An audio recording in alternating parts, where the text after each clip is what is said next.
चलो तो let's start भैया, लिख लेते हैं हम क्या रिवाइज कर रहे हैं। मैकेनिक्स। चलो, सबसे पहले तो मेरे को ये बता दो कि आपको वेक्टर्स अच्छे से आता है या नहीं आता। वेक्टर्स में मेनली दो तीन चीजें ही हैं जो आपको अच्छे से आनी चाहिए।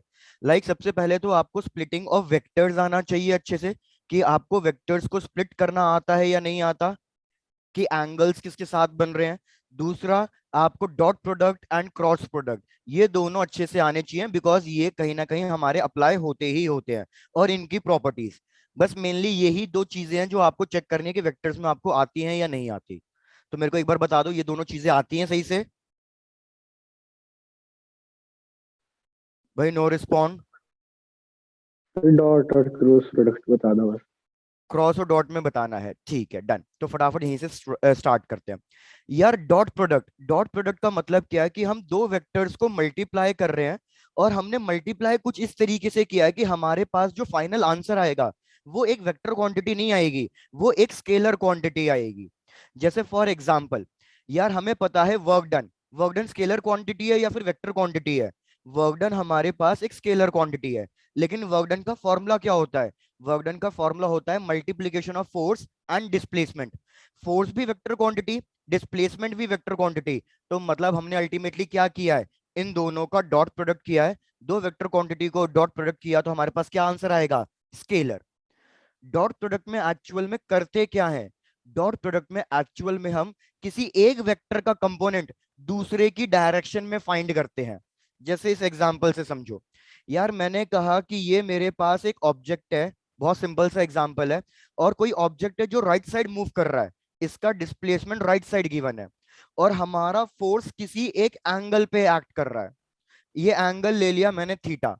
मैं क्या चाहता हूं, या तो फोर्स का कंपोनेंट डिस्प्लेसमेंट की डायरेक्शन में चाहता हूं, या डिस्प्लेसमेंट का कंपोनेंट फोर्स की डायरेक्शन में चाहता हूं। तो हमें इन दोनों को स्प्लिट करना पड़ेगा, किसी एक को, जो आपका मन करे। तो मेरे को बताओ, इसमें आप किसको स्प्लिट करना चाह रहे हो, फोर्स को या डिस्प्लेसमेंट को? उसको फोर्स को कर दो। तो फोर्स को स्प्लिट करेंगे तो एक कंपोनेंट इधर आएगा, एक कंपोनेंट ऊपर आएगा। मेरे को सिर्फ वो कंपोनेंट में इंटरेस्ट है जो हमारा डिस्प्लेसमेंट की डायरेक्शन में आ रहा हो।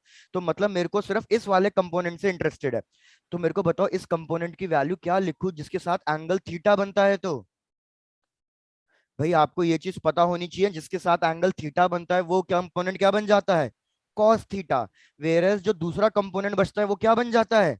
Sign theta. Sine sine theta. Theta. हमें साइन थीटा नहीं चाहिए। तो इसलिए अगर अब मैं वर्क डन लिखूंगा तो क्या लिखूंगा? F cos theta into S. मतलब इससे क्या इंफॉर्मेशन पता चली, कि मैंने फोर्स को स्प्लिट किया है डिस्प्लेसमेंट की डायरेक्शन में। अगर आपने डिस्प्लेसमेंट को स्प्लिट किया होता तो आप एफ एस कॉस थीटा भी लिख सकते थे, कि आपने अब डिस्प्लेसमेंट को स्प्लिट किया है फोर्स की डायरेक्शन में। अल्टीमेटली दोनों बात सेम ही है। ध्रुव एक बार चेक करो, डॉट प्रोडक्ट समझ में आ रहा है? Yes sir. डन। तो याद रखना यार, डॉट प्रोडक्ट में हमारा कौन सा ट्रिग्नोमेट्रिक रेशियो यूज हो रहा है? कॉस थीटा यूज हो रहा है। इसलिए हम डॉट प्रोडक्ट का फॉर्मूला इस तरीके से लिख देते हैं कि A dot B, A vector dot B vector is value of A, value of B into cos theta. इस पे बिल्कुल निहायत ही सिंपल क्वेश्चन आपके बनते हैं।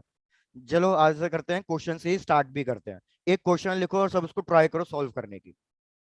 मैं आपको क्वेश्चन से ही एक्सप्लेन भी कर देता हूँ। जैसे क्वेश्चन कह रहा है कि भाई हमें दो वेक्टर्स गिवन है।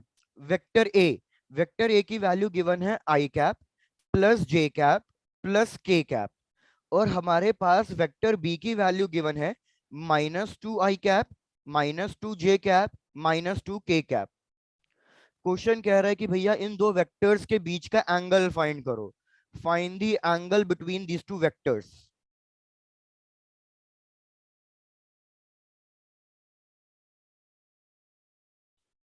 पहले चेक करो क्वेश्चन क्लियर है? Yes sir. चलो डन। अब यार याद रखो, अभी मैंने क्या कहा कि डॉट प्रोडक्ट में आता है कॉस थीटा। मेरे को बताओ, अगर मैं आई को आई से मल्टीप्लाई कर रहा हूं, मतलब एक्स एक्सिस को एक्स एक्सिस से, तो कितना एंगल हो जाएगा इन दोनों के बीच में? Sir zero. Zero. Cos zero कितना होता है? 1। तो भैया आई इंटू आई को किससे रिप्लेस कर दूंगा मैं? 1 से। लेकिन जब मैं आई इंटू जे करूंगा आई इंटू जे का मतलब है एक्स एक्सिस को वाई एक्सिस से मल्टीप्लाई करना। तो एक्स एक्सिस को अगर वाई से मल्टीप्लाई कर रहा हूं तो कितना एंगल होगा इनके बीच में? Sir 90 degree. और कॉस 90 कितना होता है? 0। जीरो। तो आई इंटू जे हमारा जीरो बन जाएगा। तो डॉट प्रोडक्ट की खासियत क्या है यार, कि हमेशा हमें सेम डायरेक्शंस वाले को ही मल्टीप्लाई करना है बस। तो आई को आई से मल्टीप्लाई करूंगा, जे को जे से, के को के से। क्योंकि अगर मैं दूसरी डायरेक्शन से मल्टीप्लाई करूंगा तो उसका आंसर जीरो ही आएगा। तो सबसे पहले क्या करो, मेरे को ए वेक्टर डॉट बी वेक्टर, इसकी वैल्यू लिख के बताओ कि इसकी वैल्यू कितनी आ रही है। आई को आई से मल्टीप्लाई करो, तो इधर वैल्यू वन है, वन को -2 से मल्टीप्लाई किया तो कितना आएगा? सर -2। -2। सिमिलरली जे को जे से मल्टीप्लाई करो, जे को जे से मल्टीप्लाई किया तो भी कितना आया? -2। -2। सिमिलरली के को के से मल्टीप्लाई किया तो कितना आया? -2। तो टोटल -2। वैल्यू है कितनी, लिख दूं कितनी आ रही है ये वैल्यू? सर -6। -6। चलो यहां तक आपको क्लियर है। अब मेरे को क्या यस करना सर। है, ये मैंने एलएचएस सॉल्व किया है, एलएचएस। अब मेरे को सॉल्व करना है भैया आरएचएस। तो आरएचएस मिले वैल्यू ऑफ ए निकालो। यार वैल्यू ऑफ ए कैसे निकालते हैं? वैल्यू ऑफ ए निकालते हैं X square plus Y square plus Z square का स्क्वेयर रूट। तो एक्स की वैल्यू कितनी थी ए में?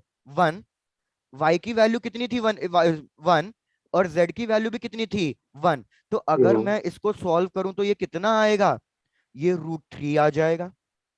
Similarly value of B find करो, वैल्यू ऑफ बी कितनी आएगी? सेम फॉर्मूले से कैलकुलेट करोगे, तो -2 का स्क्वायर प्लस -2 का स्क्वायर प्लस -2 का स्क्वायर। यार एक बार चेक करके बताना समझ में आ रहा है आपको? Yes sir. तो मेरे को यस बताओ सर। इसका कितना आंसर लिखूं, ये कितना आएगा? 4 + 4 8, 8 + 4 12, 12 का स्क्वायर रूट कितना होता है? 2√3 होता है। Yes sir. चलो डन, बस सारी वैल्यू सब्स्टिट्यूट कर दो। -6 is equals to √3 into 2√3 into cos theta. भैया 2√3 इंटू 3 ये बनता है 6, तो ये और ये कैंसिल हो गया। तो हमारे पास कॉस थीटा आ रहा है -1। तो कौन सा एंगल होगा इनके बीच में जिसपे कॉस की वैल्यू -1 होती है?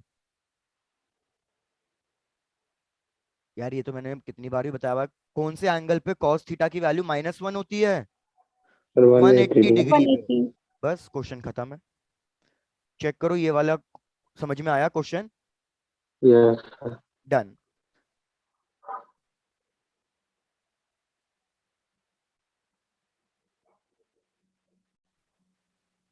Done sir. डन, चलो बढ़िया। सिमिलरली इस पे एक और क्वेश्चन ट्राई करो, फिर मैं दूसरे कॉन्सेप्ट पे आपको क्रॉस प्रोडक्ट भी सिखाता हूँ। आ जाओ दूसरे क्वेश्चन पे। यार हमारे पास दूसरा क्वेश्चन गिवन है कि हमें दो वेक्टर्स गिवन है। Vector A is equals to 3i cap plus two, sorry -2j cap and plus k cap. और दूसरा वेक्टर गिवन है B is equals to 2i cap plus 6j cap plus 6j cap plus m k cap. Question कह रहा है find the value of m such that these two vectors are perpendicular to each other। तो आप मेरे को एक चीज बताओ, बहुत सिंपल क्वेश्चन हो गया ये। अगर ये दोनों वेक्टर्स परपेंडिकुलर हैं मतलब इनके बीच में एंगल कितना हो गया? Sir 90 degree. और cos 90 कितना होता है? 0। Very good, cos 90 0। तो यार अपना डॉट प्रोडक्ट का मेथड यूज करो और इसमें ट्राई करो एम की वैल्यू निकालने की। मतलब क्या कहना चाह रहा हूं मैं, आई को आई से मल्टीप्लाई करूंगा, जे को जे से और के को के से। जब इस पूरे को सॉल्व करूंगा तो इक्वल्स टू 0 रख दूंगा, क्योंकि cos 90 0 है। भाई मेरे ख्याल से स्टेप समझ में नहीं आया, रिपीट कर देता हूं। मैं सॉल्व करूंगा A vector dot B vector, value of A value of B into cos 90। तो यार ये पूरा टर्म क्या हो गया? 0। तो आपको आरएचएस सॉल्व करने की जरूरत ही नहीं है, आप सिर्फ एलएचएस सॉल्व करो। एलएचएस को सॉल्व करके 0 से इक्वेट कर दो, आपके पास ऑटोमेटिकली एम की वैल्यू आ जाएगी। चलो लगो काम पे। मैं आपने आंसर सॉल्व भी कर लिया, चेक कर लेता हूँ। आंसर सही तो नहीं आ रहा है, वैल्यू सही आ रही है, साइन आपका कहीं ना कहीं गलत आ रहा है।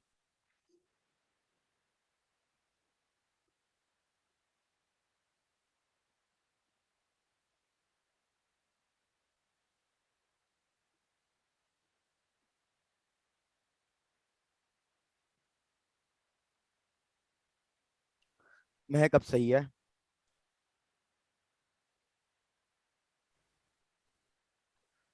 तो यार मैं ए डॉट बी करूंगा तो 2 × 3 ये हो जाएगा हमारे पास +6, -2 +6 ये हो जाएगा हमारे पास -12।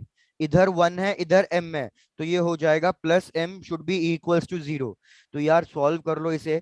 +6 -12 -6 +m इज इक्वल्स टू 0, तो m की वैल्यू आ जाएगी हमारे पास +6। इतना सिंपल क्वेश्चन है, और क्या चाहिए तुम्हें? Done sir. डन, चलो बढ़िया। अब आपको ये डॉट प्रोडक्ट क्लियर है, तो इस पे यार यस सर। जैसे मर्जी क्वेश्चंस आ सकते हैं। जैसे आपके एफएसटी में एक क्वेश्चन आया था जब हमने डिस्कस किया था, मैंने बोला था यार ये क्वेश्चन तो आप खुद भी सॉल्व कर सकते हो, इस क्वेश्चन को सॉल्व करके आंसर दे देना। अब मैं रैंडमली कोई वैल्यूज दे रहा हूँ।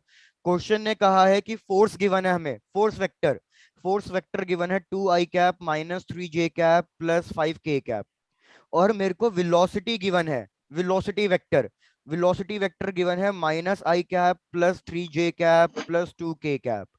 आपको क्या फाइंड करना है? आपको पावर कैलकुलेट करके बतानी है कि पावर कितनी आ रही है। फोर्स की वैल्यू न्यूटन में गिवन है, वेलोसिटी की वैल्यू मीटर पर सेकंड में गिवन है। तो सबसे पहले तो अब आप मेरे को ये बताओ, what is the formula for power?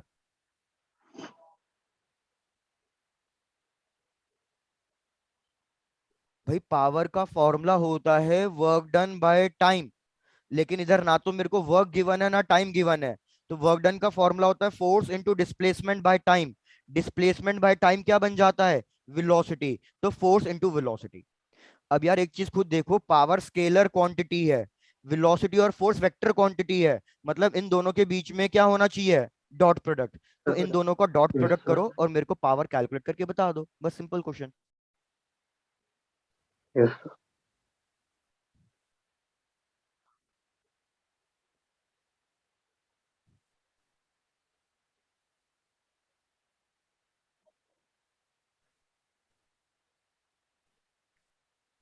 Divesh फिर तो तैयारी प्रिपरेशन करने का कोई टाइम नहीं मिला होगा, या प्रिपरेशन कर रहे थे? Yes sir. कर रहे थे, ठीक है, डन।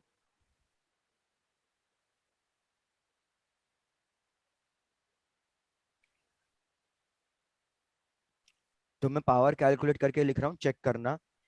2 × -1 -2, -3 +3 -9 +5 +2, ये हो गया हमारे पास 10। मल्टीप्लाई कर रहा हूँ, तो ये हो जाएगा हमारे पास -11 +10।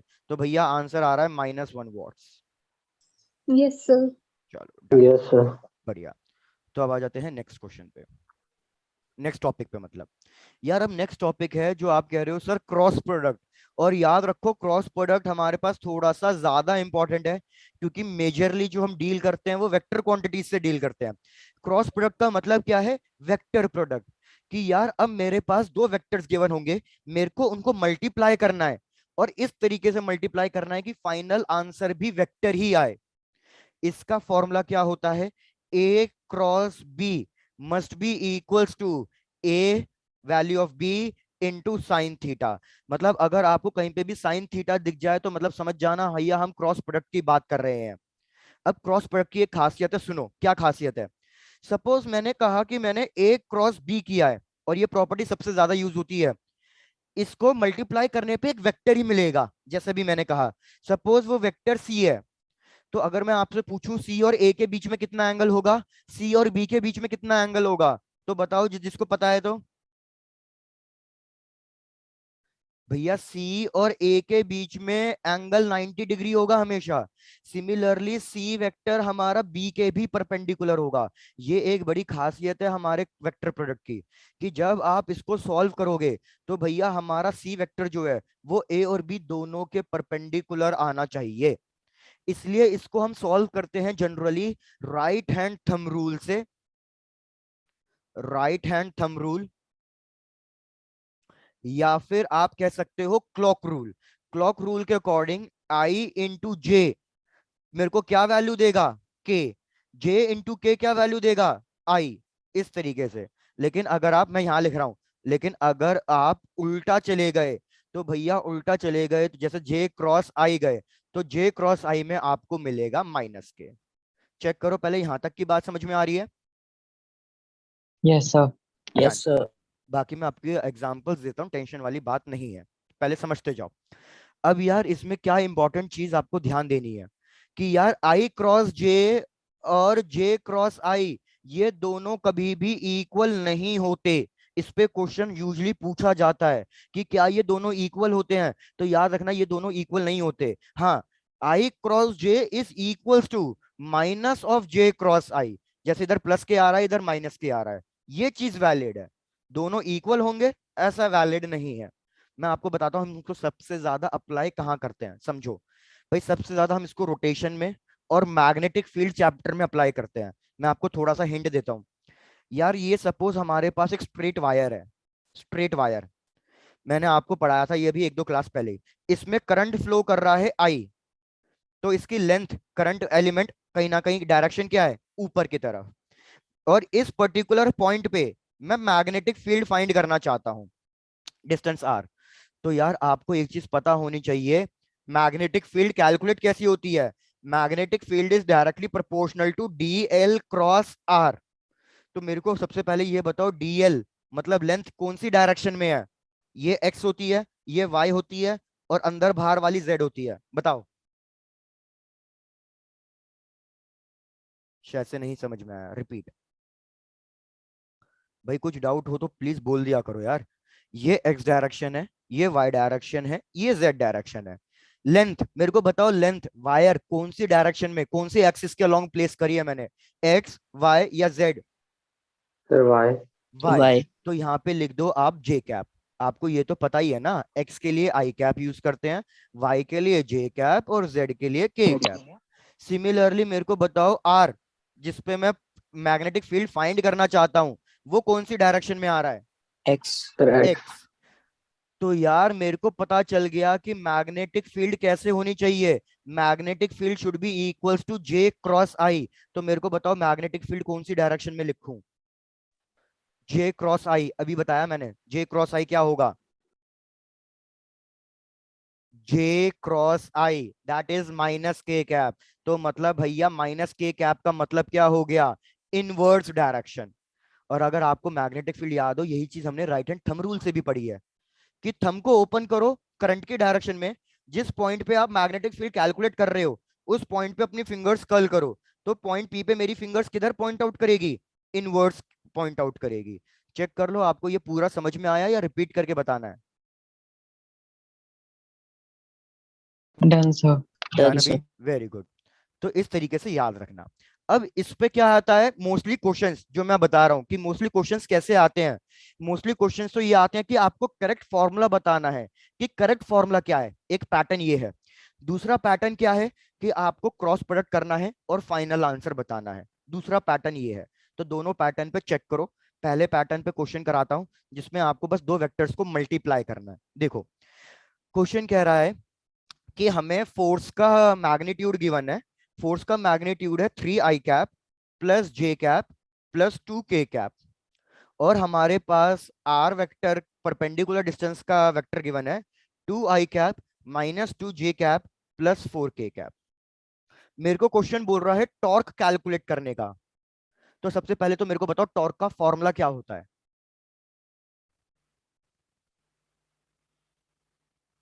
भाई सर टॉर्क का, force into Force into perpendicular. perpendicular distance. अब इसी पे आपने थोड़ी सी गलती कर दी है। क्या, सुनो इधर बात। ये पहला पैटर्न के साथ साथ मैं आपको दूसरा पैटर्न भी समझा रहा हूं साइमल्टेनियसली। क्वेश्चन आपसे ये पूछेगा कि टॉर्क का फॉर्मूला बताओ भैया, टॉर्क का फॉर्मूला क्या है। फर्स्ट कि it is F cross R, second it is F dot R, third कि it is F, sorry it is R dot F, fourth it is R cross F. अब मेरे को आप बताओ कौन सा ऑप्शन मार्क करना चाहिए मेरे को, ए बी सी या डी। Sir, B. A. तो याद रखो गलत, करेक्ट आंसर है डी। टॉर्क वेक्टर क्वांटिटी है तो डॉट प्रोडक्ट तो हो ही नहीं सकता। वैसे भी याद रखना डॉट प्रोडक्ट में A dot B equals to B dot A होता है, क्योंकि ये स्केलर क्वांटिटी है, स्केलर में डायरेक्शन नहीं होती, तो ये वैलिड है। अब जैसे मैंने आपको बोला था कि क्या ए क्रॉस बी और बी क्रॉस ए इक्वल होते हैं, नहीं, ये Cos इक्वल नहीं होते। तो याद रखो टॉर्क के फॉर्मूले में, मतलब जब भी कोई फॉर्मूला हो जिसमें परपेंडिकुलर डिस्टेंस आता हो, तो भैया परपेंडिकुलर डिस्टेंस पहले लिखा जाता है हमेशा। तो इसलिए एफ क्रॉस आर गलत है। क्या ये क्वेश्चन याद रखोगे? yes sir. भाई Yes, अच्छे से sir. याद रखना, ये इंपॉर्टेंट क्वेश्चन में से एक है। तो यार अगर आपको टॉर्क फाइंड करना है ना, तो आप क्या लिखोगे? आप लिखोगे आर क्रॉस एफ। मतलब ये एक तरीके से वेक्टर ए की तरह ट्रीट किया जाएगा, ये एक तरीके से वेक्टर बी की तरह ट्रीट किया जाएगा। अब मेरे को क्रॉस प्रोडक्ट करना है। पहले यहां तक कंप्लीट कर लो, मैं आपको क्रॉस प्रोडक्ट समझा देता हूँ। बस 2 मिनट का और काम है, क्रॉस प्रोडक्ट समझा देता हूँ मैं आपको। Done, sir. डन। चलो आओ, क्रॉस प्रोडक्ट समझो क्या करना होता है। क्रॉस प्रोडक्ट हम सॉल्व करते हैं मैट्रिक्स मेथड से। मैट्रिक्स मेथड आपको याद नहीं होगा क्योंकि बहुत टाइम हो जाता है इसको पढ़े हुए। तो इधर देखो, आप सबसे पहले यहाँ पे लिखोगे आई, यहाँ पे जे, यहाँ पे के। मेरे को सारी वैल्यूज बता दो आई में कौन सी वैल्यूज है, लेकिन पहले आर की बतानी पड़ेगी आपको। तो मेरे को बताओ आर में आई की वैल्यू कितनी है? 2। जे की वैल्यू कितनी है? -2। के की वैल्यू कितनी है? +4। क्या ये चीज समझ में आई है? Yes sir. Sir. फिर Yes, अब sir. एफ की वैल्यू बताओ। एफ की वैल्यू 3, फिर 1, फिर 2। 3, फिर 1, फिर 2। तो पहले हमेशा याद रखना उसी की वैल्यू लिखोगे जो पहले लिख रहे हो ऊपर आप। चलो डन। अब सॉल्व करने का मेथड समझो। मेरे को सबसे पहले आई के लिए सॉल्व करना है। तो आई के लिए सॉल्व करने का तरीका क्या है? प्लीज मेथड पे थोड़ा सा ध्यान देना। आई को सॉल्व करने का तरीका है कि आई को भूल जाओ। आई को भूल जाओ। डाउनवर्ड्स मल्टीप्लाई करो, माइनस अपवर्ड्स मल्टीप्लाई करो। तो पहले डाउनवर्ड्स मल्टीप्लाई करो, बताओ कितना आंसर आया? Sir -4. Minus 4. -4। बढ़िया, तो यहाँ पे लिखोगे -4, फिर माइनस बीच में लगेगा, फिर अपवर्ड्स मल्टीप्लाई करो, जरा कितना लिखूं? Sir, +4। 4. Very good. फिर जे के लिए माइनस साइन लगेगा पहले से ही, बस ये थोड़ा सा याद रखना है। जे के लिए माइनस साइन लगेगा पहले से ही। फिर से वही काम रिपीट कर दो। जे को भूल जाओ, डाउनवर्ड्स माइनस अपवर्ड्स। तो डाउनवर्ड्स मल्टीप्लाई करो, बताओ कितना आ रहा है? 4. वेरी गुड, 4 लिख देता हूं। माइनस अपवर्ड्स मल्टीप्लाई किया तो बताओ कितना आएगा? 12. 12। फिर के लिए बताओ, के लिए क्या लिखूं? के को भूल जाओ, डाउनवर्ड्स मल्टीप्लाई किया 2, अपवर्ड्स मल्टीप्लाई किया -6। 6. चलो मेरे को फाइनल आंसर लिख के बता दो क्या लिखूं अब। -4 कितना हो गया ये? -8 आई कैप। +4 और -12 कितना हो गया ये? -8। और बाहर एक और 8 है, तो ये क्या हो जाएगा? +8। इसको बताओ ये कितना लिखूं? +8 के कैप। ये फाइनल आंसर है। चेक कर लो आपको क्वेश्चन क्लियर है या रिपीट करना है? Sir clear है. क्लियर है। Sir, Done, clear है. done। तो आपको मैंने दोनों मेथड साथ साथ करा दिए हैं। एक और क्वेश्चन देता हूं, आप ट्राई कर लेना।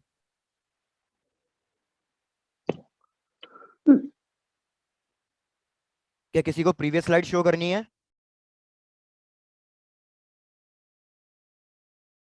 No, sir. चलो डन।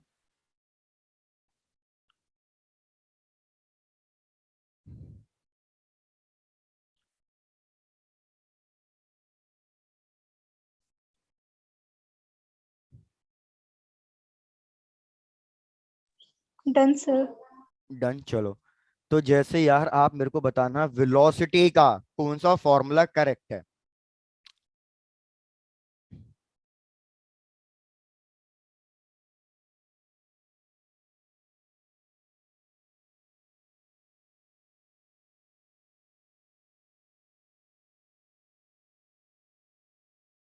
चलो बताओ, A B C या D, कौन सा ऑप्शन करेक्ट है लीनियर वेलोसिटी टेंजेंशियल वेलोसिटी के लिए?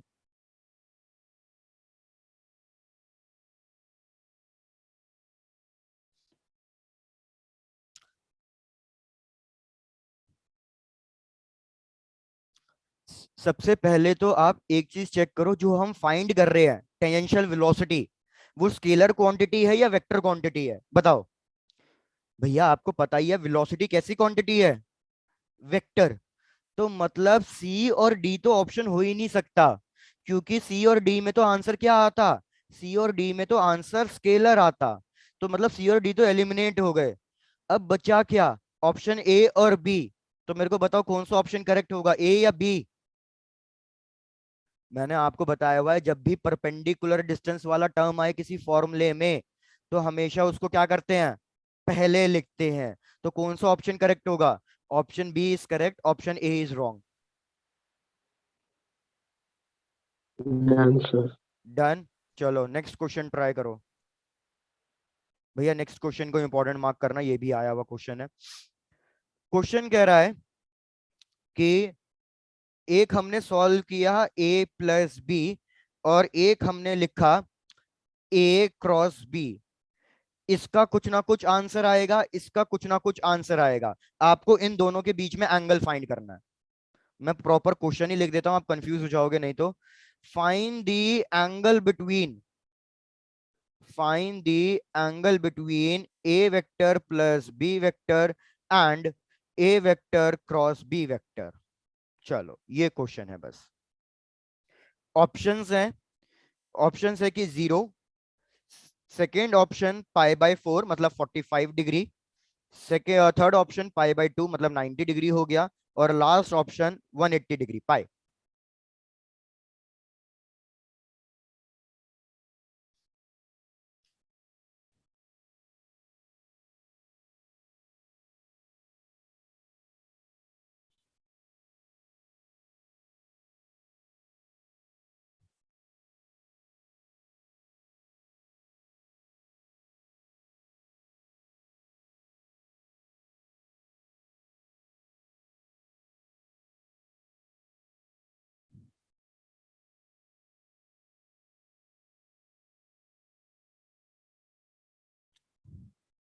चलो let's try to solve it. पहले आप मेरे एक कॉन्सेप्ट को समझो।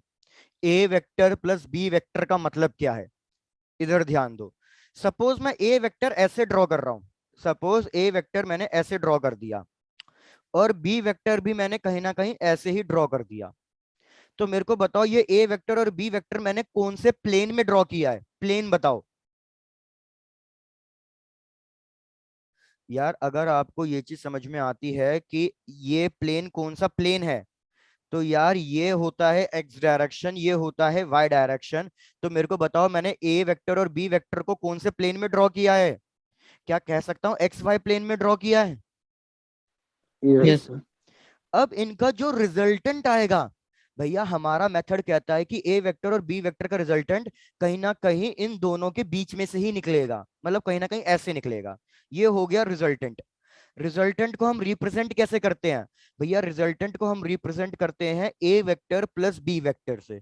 तो मेरे को बताओ रिजल्टेंट कौन से प्लेन में आएगा? Sir minus X minus Y. नहीं नहीं, मतलब रिजल्टेंट भी एक्स वाई प्लेन में ही आ रहा है ना, एक्स डायरेक्शन और वाई डायरेक्शन में। प्लीज यस यार एक बार सर। चेक करके बताओ यस ये चीज सर। क्लियर है। Yes sir. डन। तो बस आपको मैं क्या समझाना चाह रहा हूं कि अगर मैं ए वेक्टर प्लस बी वेक्टर करता हूं तो जो इनका आंसर आएगा वो मतलब सेम प्लेन में आएगा। लेकिन अब आ जाओ क्रॉस प्रोडक्ट की प्रॉपर्टी पे। अगर मैं ए क्रॉस बी कर रहा हूं तो क्या ये सेम प्लेन में आएगा या डिफरेंट प्लेन में आएगा?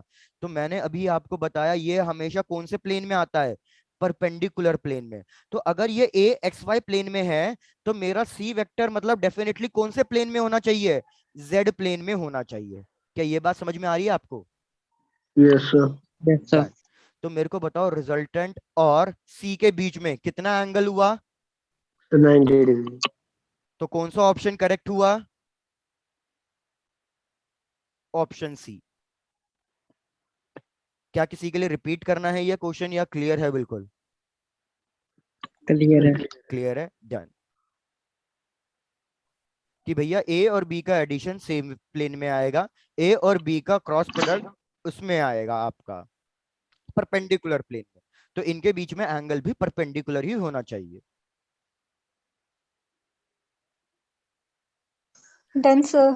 डन। चलो तो यार ये छोटी छोटी बातें थी वेक्टर्स की, मोस्टली इसी टाइप के क्वेश्चंस आते हैं। बस मैं आपको एक लास्ट चीज और बता देता हूँ फिर वेक्टर्स को वाइंड अप करते हैं। कि यार मैंने आपको बताया हुआ है 3 एंगल्स के लिए आंसर याद रखा करो, क्योंकि इस पे डायरेक्ट क्वेश्चंस आते हैं 3 एंगल्स के लिए।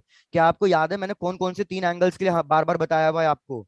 एक मैंने आपको बताया हुआ है 60 डिग्री के लिए, कि जब भी दो वेक्टर क्वांटिटीज हों और दोनों की वैल्यू सेम हो दोनों की वैल्यू सेम है। जैसे इधर वैल्यू कितनी ले लेता हूँ, इधर भी वैल्यू 5 ले लेता हूँ, इधर भी वैल्यू 5 ले लेता हूँ। सपोज ये वेलोसिटी के बारे में बात कर रहा हूँ, और इनके बीच का एंगल 60 डिग्री है। तो याद रखो इनका जो रिजल्टेंट होगा उसका आंसर कितना होगा, √3 टाइम्स होगा।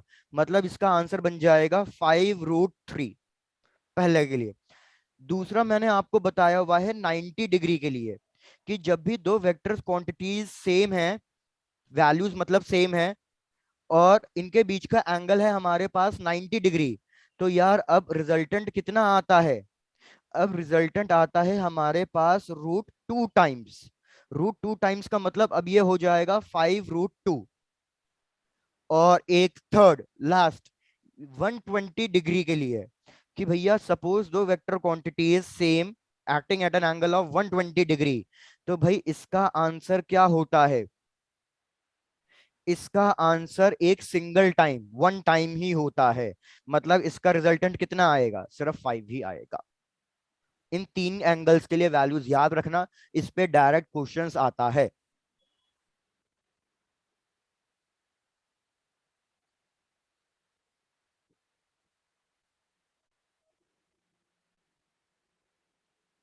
Done, sir. डन। चलो, तो भैया वेक्टर्स को किया हमने वाइंड अप, अब आ जाते हैं फटाफट मोशन इन वन डायमेंशन पे। भाई मोशन इन वन डायमेंशन में कैसे कैसे क्वेश्चंस आते हैं, भैया सबसे पहले तो आपको सारे फॉर्मुलेस पता होने चाहिए, कौन कौन से फॉर्मुलेस इसमें यूज होते हैं।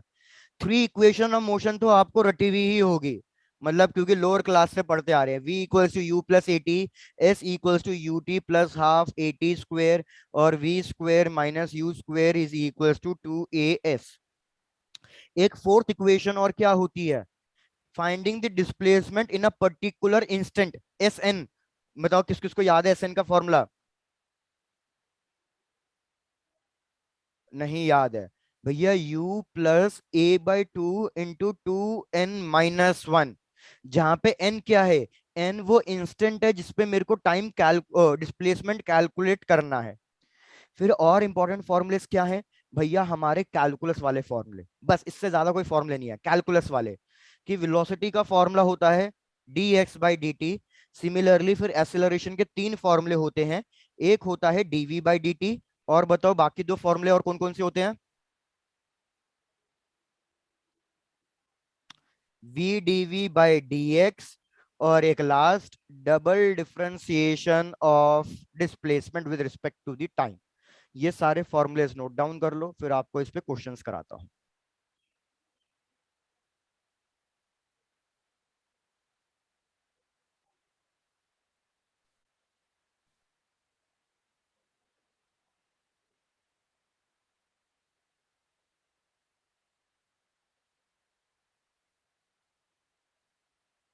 Done, sir. डन। चलो सबसे पहला इंपॉर्टेंट क्वेश्चन देखो, सारे प्रीवियस ईयर्स ही करा रहा हूं जो मोस्टली रिपीटिव से होते हैं। क्वेश्चन कह रहा है कि यार हमारा कोई एक ऑब्जेक्ट है, कार ले लो, कोई कार है जो ट्रैवल कर रही है पॉइंट ए से लेके बी तक। इस पे ए पे स्पीड कार की स्टार्ट किया उसने v1 तक, और एंड उसने किया v2 पे। I repeat, a car is travelling from point A to B, at point A speed of the car या velocity of the car is v1, and at the point B it is v2, और ये हमारी constant acceleration से चल रही है car, मतलब acceleration मैंने कांस्टेंट दी है। मेरे को बताना है then what will be the velocity at their mid point C, C पे वेलोसिटी कितनी होगी आपको ये कैलकुलेट करके बताना है। पहले चेक करो क्वेश्चन क्लियर है, Yes, sir. डन। तो देखो क्या करोगे, इसको 2 पार्ट्स में डिवाइड कर दो। भैया हमें क्वेश्चन ने ये साफ कहा हुआ है कि AC और CB इक्वल है, तो AC का कोई भी डिस्टेंस अज्यूम कर लो। बताओ AC का डिस्टेंस कितना अज्यूम करूं मैं, D. D। तो भैया CB का डिस्टेंस भी D हो जाएगा। तो सबसे पहले जब मैं AC के लिए कैलकुलेट करूंगा, तो भैया अपनी इक्वेशन यूज करो, v square minus U square equals to 2as। Final velocity कितनी होगी AC वाले रास्ते के लिए, सिर्फ AC के लिए, फाइनल वेलोसिटी vc हो जाएगी। इनिशियल वेलोसिटी किससे स्टार्ट किया मैंने, v1 से। V1. 2 एक्सीलरेशन कांस्टेंट है, तो कोई भी एक्सीलरेशन ले लो a, और डिस्टेंस कितना ट्रेवल किया इसने d। चेक करके बताओ पहले एसी के लिए क्लियर है, Yes, sir. फिर आ जाओ सीबी पे। सीबी पे जब आप सीबी के लिए कैलकुलेट करोगे तो अब सी वाली वेलोसिटी इनिशियल बन जाएगी और बी वाली वेलोसिटी फाइनल बन जाएगी। फिर से same formula, final velocity minus initial velocity 2 into acceleration और डिस्टेंस कितना ट्रेवल किया डी। अब मेरे को आप एक चीज चेक करके बताओ, इक्वेशन 1 और इक्वेशन 2 में क्या चीज सेम दिख रही है आपको? आरएचएस सेम है। आरएचएस सेम है तो दोनों इक्वेशंस को इक्वेट कर दो। तो मेरे पास क्या बचेगा? VC square minus V one square must be equals to V two square minus VC square. यार क्या आप इसको सॉल्व करके वीसी की वैल्यू कैलकुलेट कर दोगे? कैलकुलेट करो और जो भी आंसर आए भैया उसको याद रख लो। आंसर आपको मगअप करना है इस वाले केस में। एग्जाम में स्टेप्स करके सॉल्व नहीं करोगे, इतना टाइम नहीं है आपके पास। Yes, sir. डन, ट्राई करो तो।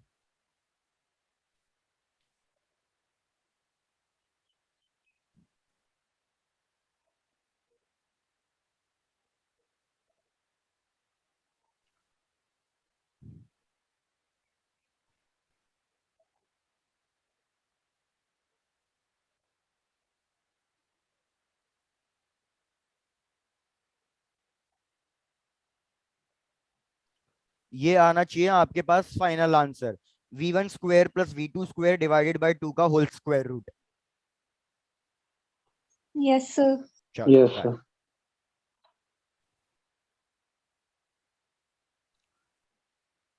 नेक्स्ट क्वेश्चन पे बढ़ चलता हूं, चेक करते जाना, आपको कोई डाउट नहीं होना चाहिए। Next question. नेक्स्ट क्वेश्चन यार जो मोस्ट चांसेस होते हैं वो डेफिनेटली कैलकुलस वाले फॉर्मूले पे क्वेश्चन आता ही आता है। अगर आपके 7 एफएसटी हो चुके हैं, 7 एफएसटी में देखो कोई ना कोई एक क्वेश्चन आपको कैलकुलस वाला मोशन इन वन डायमेंशन दिखता ही है। तो यार जैसे क्वेश्चन क्या है कि x is equals to 5t square minus 18t। Question कह रहा है x पोजीशन है और t हमारा टाइम है। तो एक चीज देखो, हमारी पोजीशन टाइम पे डिपेंड कर रही है। क्वेश्चन ने क्या क्या कैलकुलेट करने के लिए पूछा है चेक करो, मैं आपको पूरा लिख के बता रहा हूं। सबसे पहले क्वेश्चन कह रहा है कि भैया मेरे को बताओ velocity at time t equals to 2 second. दूसरा, find acceleration at time t equals to 1 second. और third part, find the average velocity between time interval 0 से लेके टाइम इंटरवल 2 सेकेंड्स के बीच का। सबसे पहले अब क्या करो, मेरे को फर्स्ट पार्ट और थर्ड पार्ट में डिफरेंस बताओ। फर्स्ट पार्ट और थर्ड पार्ट में डिफरेंस क्या है? What is the difference between the first part and the third part?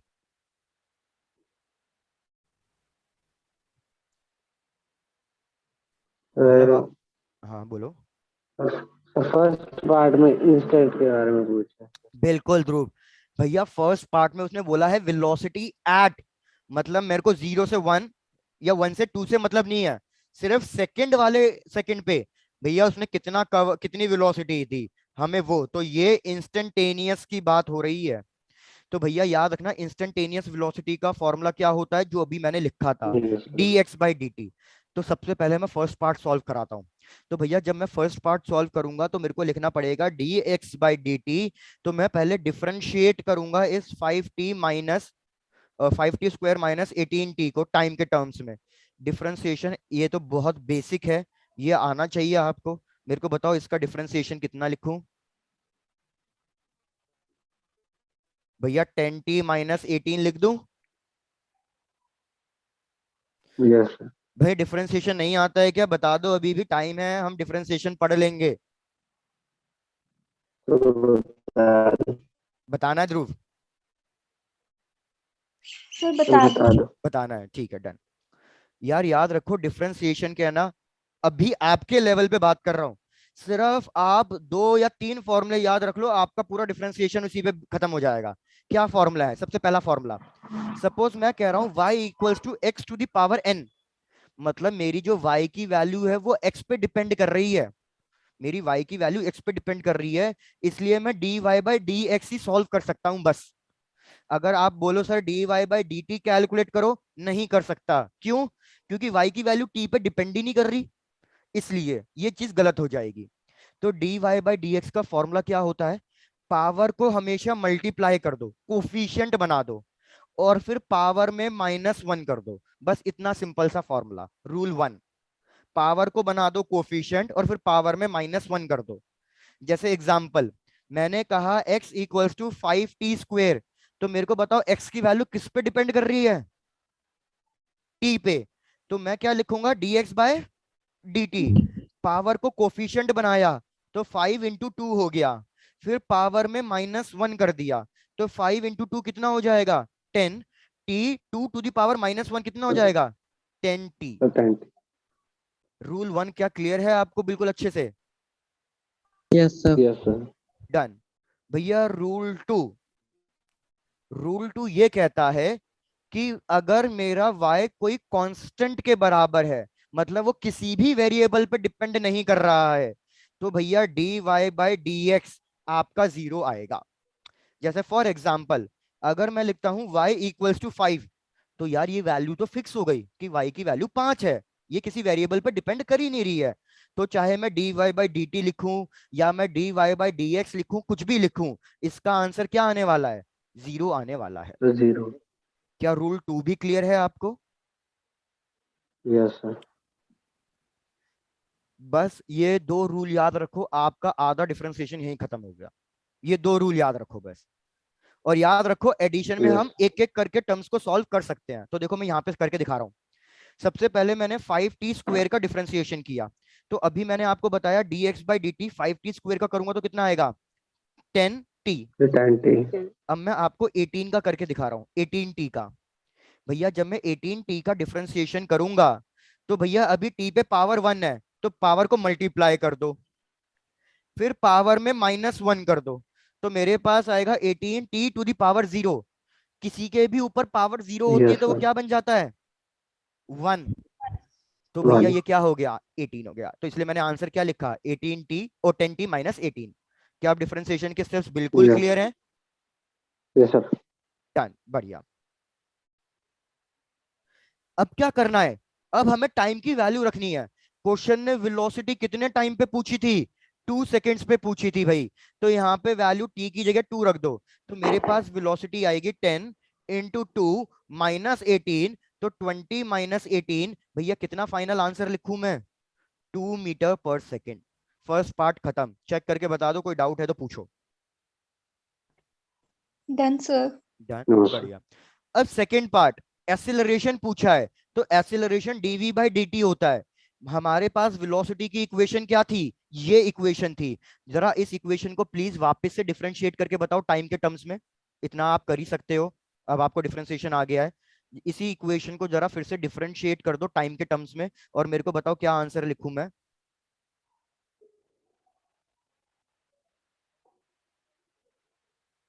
भैया एक क्वेश्चन पक्का है इस पे, तो आप इसको मिस आउट भी नहीं कर सकते। Yes sir.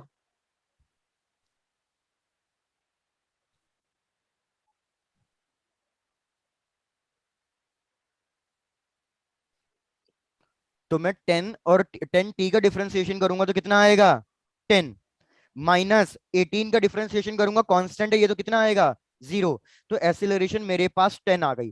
क्या एसिलरेशन टाइम पे डिपेंड कर रही है, नहीं। तो भैया ये एक कांस्टेंट एसिलरेशन है, क्योंकि वो टाइम पे डिपेंड नहीं कर रही है। तो चाहे मैं टाइम जितना मर्जी लूं, एसिलरेशन की वैल्यू फिक्स है, 10 मीटर पर सेकेंड स्क्वायर। प्लीज सब लोग चेक करके बताओ आराम से, कोई जल्दबाजी नहीं है। क्या आपको सेकंड वाला पार्ट भी क्लियर है या नहीं? Yes, sir. बढ़िया, क्लियर हो गया। क्लियर हो गया। अब आ जाते हैं थर्ड वाले पे। थोड़ा थर्ड वाला देखना, थर्ड वाला आपको कंफ्यूजिंग लग सकता है। अब थर्ड वाले क्वेश्चन में उसने पूछा है एवरेज वेलोसिटी, एवरेज वेलोसिटी एक टाइम इंटरवल के लिए। कौन से टाइम इंटरवल के लिए पूछा है उसने, भैया 0 से लेकर 2 सेकेंड्स तक का। तो एवरेज वेलोसिटी का फॉर्मूला क्या होता है, एवरेज वेलोसिटी का फॉर्मूला होता है x2 minus x1 divided by t2 minus t1। ये होता है एवरेज वेलोसिटी का फॉर्मूला, जिसको हम delta x by delta t लिखते हैं। तो सबसे पहला काम क्या करूंगा, सबसे पहले तो मेरे को x1 की वैल्यू कैलकुलेट करनी है। x1 की वैल्यू के लिए क्या इक्वेशन गिवन थी, 5t² माइनस 18t। यहाँ पे टाइम t1 की वैल्यू रख दो। भैया टाइम t1 की वैल्यू कितनी है, 0। तो यहाँ पे टाइम की वैल्यू 0 रखो तो बताओ कितना आंसर आएगा, क्या 0 आ जाएगा। फिर यस x2 सर। की वैल्यू कैलकुलेट करो। x2 के लिए टाइम की वैल्यू कितनी रखोगे, 2।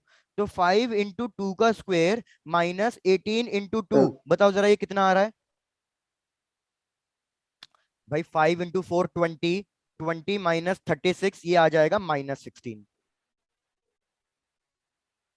मतलब मैं आपको क्या समझाना चाह रहा हूँ डिफरेंस, कि यार इंस्टेंटेनियस के लिए पहले हम डिफरेंशिएट करते हैं और फिर टाइम की वैल्यू रखते हैं, लेकिन एवरेज के लिए हम डिफरेंशिएशन करते ही नहीं है। एवरेज के लिए तो हम डायरेक्टली t1 और t2 की वैल्यू सब्स्टिट्यूट करके x1 और x2 कैलकुलेट करते हैं। अब बस भैया एवरेज वेलोसिटी मेरे पास आ गया, x2 की वैल्यू -16, x1 की value 0, divided by time t2। Time t2 की वैल्यू 2 है, माइनस t1 की वैल्यू 0 है, तो आंसर आ जाएगा -16/2। So final answer is -8 metre पर सेकेंड। ये आ गया एवरेज वेलोसिटी। ये क्वेश्चन खत्म।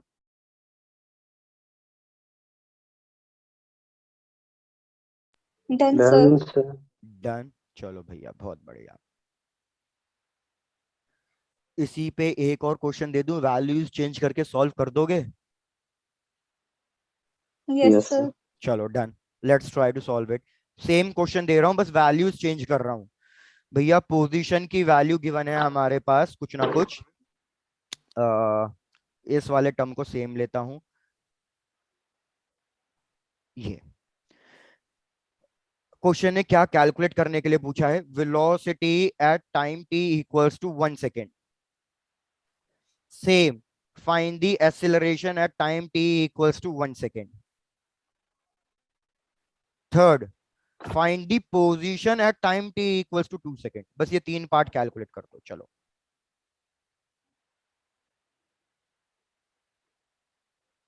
और एक और ऐड ऑन कर देता हूं ताकि आपको थोड़ा सा एक चीज और समझा सकूं। Find initial velocity. चलो 4 पार्ट कर दिए। मैं एक्सपेक्ट करता हूं पहले 2 पार्ट आप सॉल्व कर दो, पहले 3 पार्ट इनफैक्ट, फोर्थ पार्ट में देख लेंगे।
भाई चलो साथ में सॉल्व करते हैं, अभी तक किसी ने आंसर नहीं दिया, let's not waste the time. Solution सबसे पहले पार्ट का, अगर मेरे को वेलोसिटी निकालना है तो dx/dt कर दो। भैया आप चेक करना मैंने डिफरेंशिएशन सही किया है या गलत किया है। डिफरेंशिएशन करूंगा तो ये आ जाएगा 10t-3। चेक करके बताओ सही किया है गलत किया है। सर सही किया है। डन। फिर टाइम की वैल्यू रखनी है 1, तो मेरे पास आ जाएगा ये 7 मीटर पर सेकेंड, फर्स्ट पार्ट का आंसर। सेकेंड यस पार्ट के लिए एक्सेलरेशन कैलकुलेट करना है, तो वेलोसिटी को फिर से डिफरेंशिएट करूंगा टाइम के टर्म्स में, मतलब इसको फिर से डिफरेंशिएट करना है। तो हमारे पास आंसर आएगा 10। बस डन, इतना ही। फिर से एक्सेलरेशन कांस्टेंट आ रही है। Yes sir. Done. Third part उसने बोला बस पोजीशन बता दो टाइम 2 पे, तो बस टाइम की वैल्यू इक्वेशन में 2 रख दो, उससे ज्यादा कुछ नहीं करना। तो ये हो जाएगा 5 इंटू 2 का स्क्वायर माइनस 3 इंटू 2 प्लस 2। तो प्लीज चेक करके बताओ कितना आ रही है पोजीशन। 20 माइनस 6 प्लस 2, 22 माइनस 6 कितना आ जाएगा ये 16। Yes sir. पहले 3 पार्ट्स डन है, तो अब आ जाओ फोर्थ पार्ट पे। फोर्थ पार्ट थोड़ा सा इंपॉर्टेंट पार्ट है, समझो भैया फोर्थ पार्ट क्या कहना चाह रहा है। यार फोर्थ पार्ट कह रहा है इनिशियल वेलोसिटी। इनिशियल वेलोसिटी का मतलब क्या है भैया? वेलोसिटी की इक्वेशन आपके पास आई थी 10t-3। इनिशियल वेलोसिटी का मतलब होता है at time t equals to 0। Initial का तो मतलब यही हुआ ना कि मैं 0 से स्टार्ट कर रहा हूं, तो उस टाइम कितनी वेलोसिटी थी। तो यार देखो, जब भी इनिशियल वेलोसिटी पूछूं, टाइम की वैल्यू को 0 रखना है, बस ये आपका कॉन्सेप्ट है। तो भैया टाइम को रख दो 0, तो मेरे को बताओ इनिशियल वेलोसिटी कितनी हो जाएगी? -3 मीटर -3। पर सेकेंड। ये आपका इंपॉर्टेंट पार्ट था जो मैंने कंप्लीट कराया। Done sir. डन।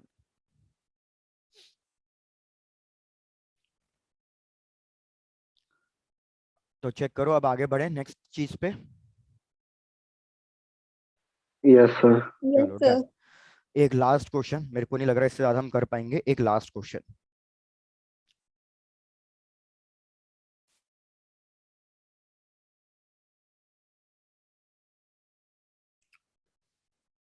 यार क्वेश्चन क्या कह रहा है, पहले आपको सिंपल क्वेश्चन से शुरुआत करके देखता हूं कि आपको ये चीज आती है या नहीं आती। मैं कह रहा हूं कोई भी एक पार्टिकल है, वो सर्कुलर पाथ में घूम रहा है, स्टार्टिंग पॉइंट ए है, वो इस तरीके से एंटी क्लॉकवाइज चल रहा है सर्कुलर पाथ में।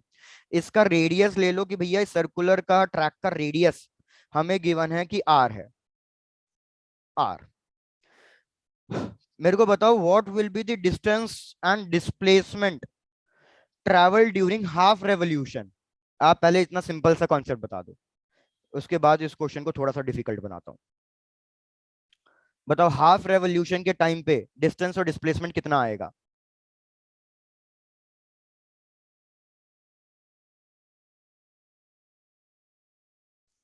अब भैया ये मत कहना ये नहीं पता है, ये नहीं चलेगा भैया, ये तो आना ही चाहिए।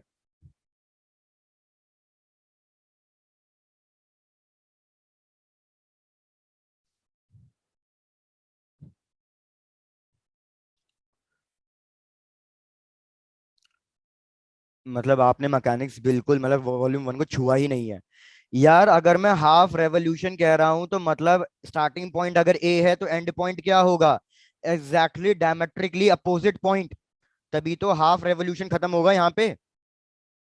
भैया डिस्टेंस क्या हो जाएगा? डिस्टेंस का मतलब है ये सर्कुलर बाउंड्री, ये सर्कुलर बाउंड्री। तो ये सर्कुलर बाउंड्री कितनी हो जाएगी? सर्कल का सर हाफ। पाई। एक सर्कल के हाफ की बाउंड्री कितनी हो जाएगी? Sir pi pi R. यार। Very good. अब बात आई डिस्प्लेसमेंट की। डिस्प्लेसमेंट का मतलब होता है फाइनल पॉइंट और इनिशियल पॉइंट के बीच में एक स्ट्रेट लाइन ड्रॉ करना। तो मैंने फाइनल पॉइंट और इनिशियल पॉइंट के बीच में एक स्ट्रेट लाइन ड्रॉ करी, तो ये स्ट्रेट लाइन क्या बन जाएगी? डायामीटर। तो सर कितना लिखूं? 2r। 2 आवर। बिल्कुल, ये तो सिंपल क्वेश्चन था यार। अब इसमें थोड़ा सा लेवल अप कर रहा हूं, अब इसको चेक करो और उसका जो फाइनल आंसर आएगा, फिर से वही वाली बात कि भैया फाइनल आंसर थोड़ा सा याद रख लेना। डन। यस चलो सर। भैया क्वेश्चन कह रहा है कि कोई एक ऑब्जेक्ट है, सर्कुलर पाथ पे मूव कर रहा है, और उसने ट्रैवल किया ए से लेके बी तक, बस ए से लेके बी तक मूव किया है उसने। और जब उसने ए से लेके बी तक मूव किया, तो यार उसने सेंटर पे कुछ ना कुछ एंगल कवर किया। कितना एंगल कवर किया? सपोज उसने एंगल थी, और थीटा की वैल्यू गिवन नहीं होगी एग्जाम में, लेकिन फिलहाल मैं वैल्यू दे के सॉल्व करा रहा हूं, 60 डिग्री। इसका रेडियस आर है। क्वेश्चन बोल रहा है भैया find the distance and displacement. तो अब जो मैं फाइनल आंसर लिख रहा हूं, आप बस फाइनल आंसर प्लीज याद रख लेना। सबसे पहले मेरे को बताओ what is the formula for angle. Angle का फॉर्मूला होता है आर्क अपॉन रेडियस। रेडियस। भाई डिस्टेंस तो ये सर्कुलर आर्क ही होगी ना। अगर डिस्टेंस ये यस सर्कुलर सर। आर्क होगी, तो मैं लिखूंगा distance is equals to arc A B. और आर्क ए बी का वैल्यू कितना हो जाएगा? Angle into radius. रेडियस। अगर एंगल की वैल्यू गिवन नहीं है, अगर एंगल की वैल्यू गिवन नहीं है तो भैया आप डायरेक्टली अपना आंसर लिख दोगे एंगल थीटा इंटू आर। लेकिन जैसे मैंने कहा कि अगर क्वेश्चन में एंगल की वैल्यू गिवन है तो क्या मैं इसको 60 डिग्री इंटू आर लिखूंगा? क्या ये आंसर सही है? अब नहीं, ये आंसर अब गलत हो जाएगा। क्यों? आप कभी भी एंगल को डिग्रीज में नहीं लिखोगे, आंसर को आप इसको रेडियंस में कन्वर्ट करोगे। तो मेरे को बताओ 60 डिग्री को कितने पाई के टर्म्स में लिखूं?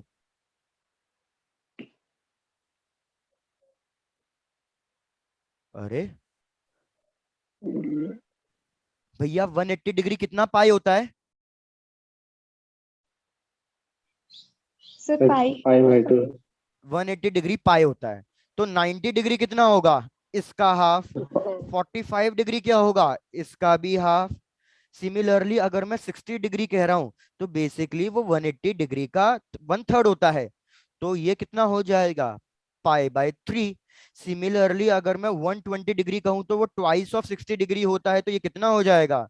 2 पाई/3। तो इधर मैं डिस्टेंस को क्या लिखूंगा फिर? पाई/3 इंटू आर। चेक करो ये वाला कॉन्सेप्ट क्लियर है? Yes, sir. वैल्यूज गिवन हो तो रेडियंस के टर्म्स में लिखो, वैल्यूज गिवन नहीं है फिर तो बस थीटा इंटू आर लिखो। बस इतना सा कॉन्सेप्ट। अब आया डिस्प्लेसमेंट का। तो डिस्प्लेसमेंट के लिए क्या करूंगा? ए और बी के बीच में एक स्ट्रेट लाइन ड्रॉ करूंगा, ये वाली स्ट्रेट लाइन, और मेरे को इसकी वैल्यू निकालनी है। तो इसके लिए शॉर्टकट फॉर्मूला देख लो भैया। शॉर्टकट फॉर्मूला क्या होता है? इसके लिए शॉर्टकट फॉर्मूला होता है 2r साइन θ/2। तो जरा एक बार कैलकुलेट करके बताओ कितना आंसर लिखूंगा। जैसे जो वैल्यूज गिवन है, 2r इंटू साइन 60 डिग्री का half sine 30 degree. Sine 30 degree की वैल्यू कितनी होती है? हाफ। ये कट गया तो इस केस में डिस्प्लेसमेंट कितना आ रहा है? आर के बराबर आ रहा है। तो आपको मेनली ये दो फॉर्मूले याद रखने हैं भैया। जैसे ये दो फॉर्मूले ये हो जाए बस हमारा ये कॉन्सेप्ट आज का खत्म।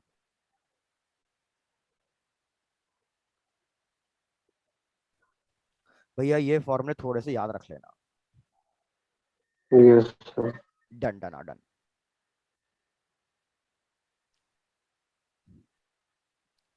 जैसे एक बार एक काम कर दो वाइंड अप करने से पहले। सपोज मैं एंगल दे रहा हूं आपको 120 डिग्री। मेरे को जरा 120 डिग्री के लिए डिस्टेंस और डिस्प्लेसमेंट कैलकुलेट करके दो प्लीज। जो एंगल कवर किया है उसको अज्यूम कर लो 120 डिग्री। मेरे को वैल्यूज कैलकुलेट करके दो for 120 degree distance and displacement की।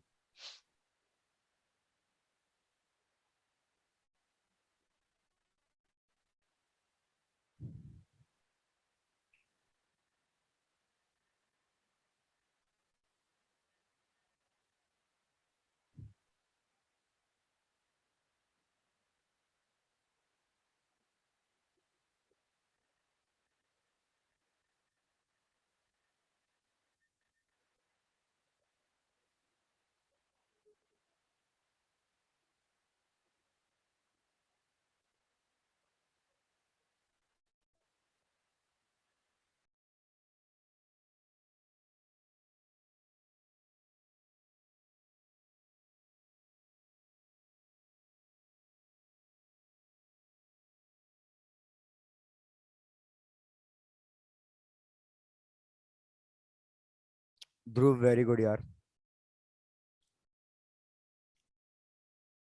क्षितेज वेरी गुड, बिल्कुल सही। तो भैया वेरी गुड रिस्पॉन्स। अब लास्ट में जाके बिल्कुल बढ़िया कि यार अगर मैं डिस्टेंस कैलकुलेट करूंगा तो डिस्टेंस तो होगा theta into R. Theta 120 degree के लिए 2 पाई/3 साइड में ही लिखा हुआ है मैंने, इंटू आर। ये हो गया डिस्टेंस। डिस्प्लेसमेंट कैलकुलेट करूंगा तो 2r साइन 60 डिग्री हो जाएगा θ/2। साइन 60 डिग्री होता है √3/2। तो ये 2 और ये 2 कैंसल हुआ तो हमारे पास आंसर आया √3r। तो यार हमने दो चीजें अभी रिवाइज करी हैं, वेक्टर्स और यूनिट्स और मोशन इन वन डायमेंशन का। हमने थोड़ा सा कॉन्सेप्ट रिवाइज किया, अभी पूरा नहीं कर पाए हैं। तो अभी मैं एक और नेक्स्ट क्लास में भी फिर से इसी टॉपिक को उठाने वाला हूँ, मैकेनिक्स को, मोशन इन 2 डायमेंशन और थोड़ा laws of motion next class में रिवाइज करेंगे। Done? Done, sir. Yes, sir. चलो डन। तो भैया tata bye bye and take care. मिलते हैं नेक्स्ट क्लास में यार।